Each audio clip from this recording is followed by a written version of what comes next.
A nova TBC vai transmitir ao vivo a coletiva de imprensa da Secretaria Estadual da Saúde, que vai esclarecer sobre ações adotadas para Goiás para combater a gripe H1N1. E a coletiva começa às 4h30 da tarde.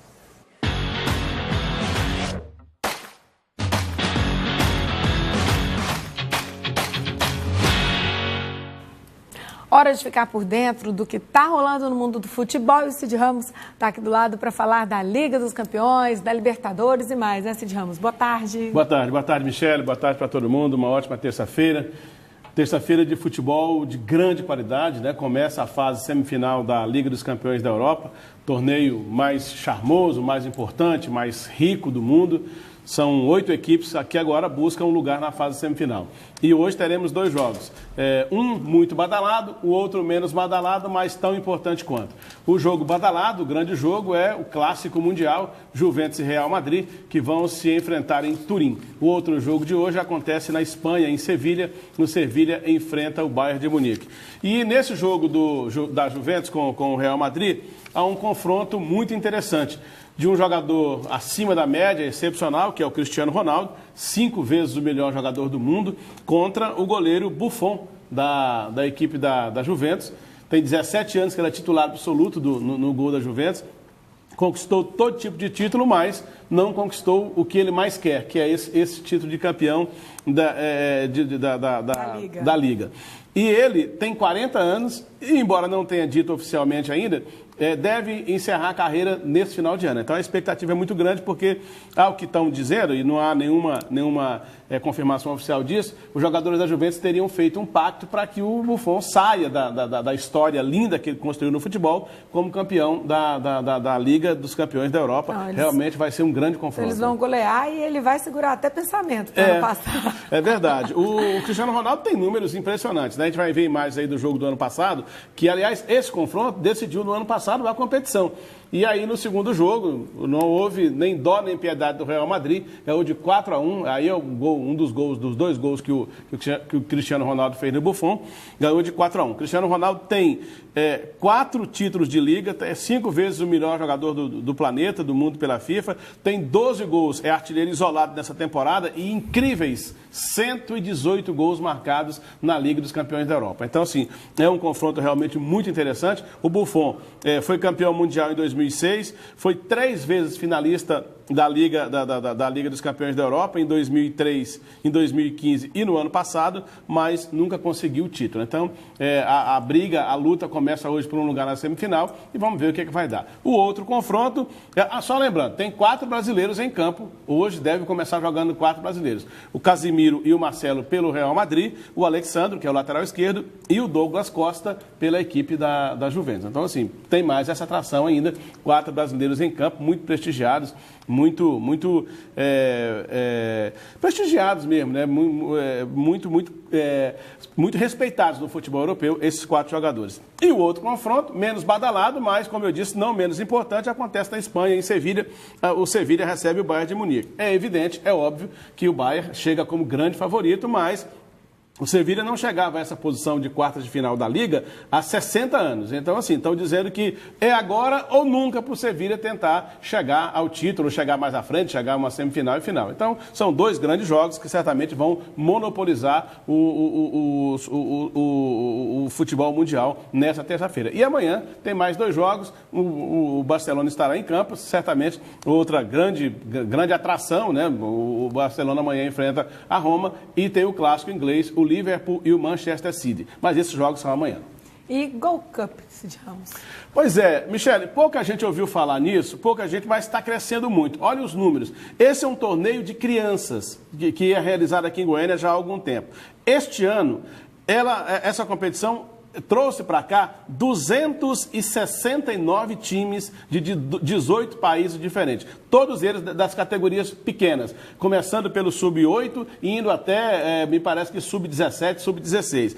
E nessa competição, esse ano, apareceu um fenômenozinho aqui de Goiás. Um menino que joga no Goiás, o Goiás foi campeão esse ano, disputou o título contra o Fluminense no final de semana que passou. Agora tem um menino que chama Henrique, Michele. ele é um fenômeno. O Goiás, para chegar ao título, jogou 8 vezes. Você sabe, você vai ver a imagem dele aí agora, é esse menino que domina a bola aí, o Henrique, número 9, o canhoto, chuta no canto e faz o gol. Quem sabe pode ser um futuro craque aí. Pois é, tudo indica que sim. É claro que tem muita coisa para acontecer ainda, mas ninguém chega aos números aí, a comemoração do título. Mas o Henrique, ele fez 23 gols, Michele, em 8 jogos. Uma média incrível de 2,87 gols por jogo. Quer dizer, se ele faz mais um, ele teria feito 3 gols por jogo. Está aí a tabela da artilharia. O Henrique, então, do Goiás, essas aí são fotos da comemoração do Goiás. Ele fez 23 gols em 8 jogos. Já dá essa média de 2. Começar a ficar de olho nele, né? Certamente a família que apoia muito, você vê aí a família dele com ele, é um jogador da categoria sub-8, viu? Isso aí é sub-8. Ainda é muito pequenininho, muito novinho, mas certamente já chama a atenção, porque você não... claro que menino não sabe jogar futebol. Claro que sabe. Além da qualidade técnica, você enfrenta meninos também qualificados de outro lado. Você não vai, o Fluminense não vai ter um time ruim para essa categoria, embora seja uma categoria muito pequenininha. É craque desde sempre, né? Já nasce craque, né? Então, assim, fica aí esse registro dessa conquista importante do Goiás e da possibilidade, quem sabe, estar nascendo aqui com a camisa do Goiás, quem sabe, um grande craque, um grande jogador, o Henrique, que marcou 23 gols em 8 jogos. Seria muito bacana pra gente, né? Pois é. Libertadores. Hoje tem Palmeiras em campo, joga contra o Alianza do Peru, o Alianza Lima. O Palmeiras é do grupo 8, ele tem 3 pontos, lidera o grupo. O Boca, da Argentina, é o segundo e o Alianza é o terceiro. Os dois têm 1 ponto cada um. E o Júnior da Colômbia não tem nenhum ponto porque perdeu para o Palmeiras na primeira rodada dessa fase de grupos. Essa é a segunda rodada. Esse jogo chama muita atenção porque o Palmeiras pode ficar muito próximo da classificação. Se vencer o jogo de hoje, chega a 6 pontos, dispara na liderança. E amanhã tem 2 jogos de brasileiros. O de hoje é 9h30 da noite. O jogo hoje é 9h30. 9h30 da noite lá na Arena do Palmeiras. E amanhã tem 2 jogos. Cruzeiro e Vasco da Gama, um clássico brasileiro, que jogam pelo grupo 6 em Belo Horizonte. E amanhã também tem o Grêmio contra o Monaga, da Venezuela. Esse jogo também é às 9 horas da noite. E o Santos vai à Argentina enfrentar o Estudiantes na próxima quinta-feira. E pra gente encerrar hoje, tem TBC na Copa? TBC na Copa. Vamos falar sobre, depois de 19 anos, a volta do Brasil ao título de campeão mundial, de conquistar uma Copa do Mundo. É o que a Graça Tunes vai falar hoje.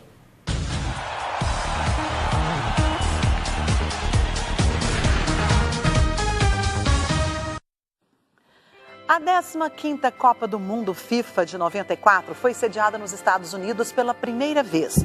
Apesar da pouca tradição norte-americana no futebol, foi o Mundial do país que bateu todos os recordes de público, mantidos até os dias de hoje. 94 trouxe também várias quebras de paradigmas. Como fazer uma Copa num país onde o futebol não era nem de longe o esporte favorito? A resposta veio com organização e muita grana. Estados Unidos, donos da casa, não tinham um time de futebol para chamar de seu. Mas não é problema, montaram um que treinou por 1 ano na Califórnia. Estádios construídos, marketing feito, nisso eles são bons, ninguém pode negar. E estava pronta a Copa do Mundo. 2 campeões mundiais ficaram fora deste evento, Uruguai e Inglaterra.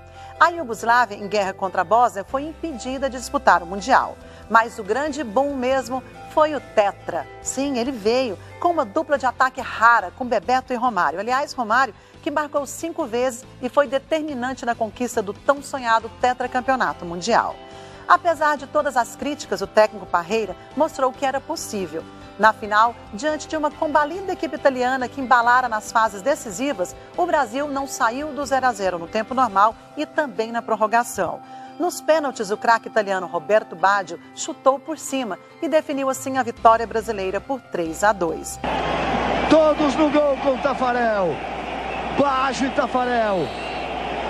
Vai partir, vai que é sua, Tafarel. Partiu, bateu, acabou! Acabou! Mas a cena marcante desse Mundial foi o Embala Neném. Você lembra? A comemoração criativa que o jogador Bebeto encontrou para homenagear o filho que tinha nascido bem na época da Copa do Mundo.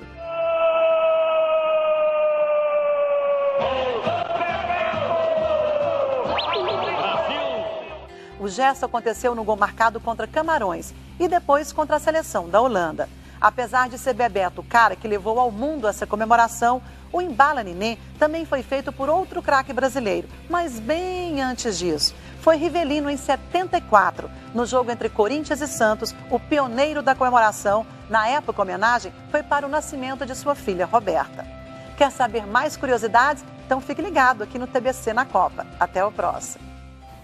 Essa duplinha trouxe alegria pra gente, Bebeto e Romário, né? Muito.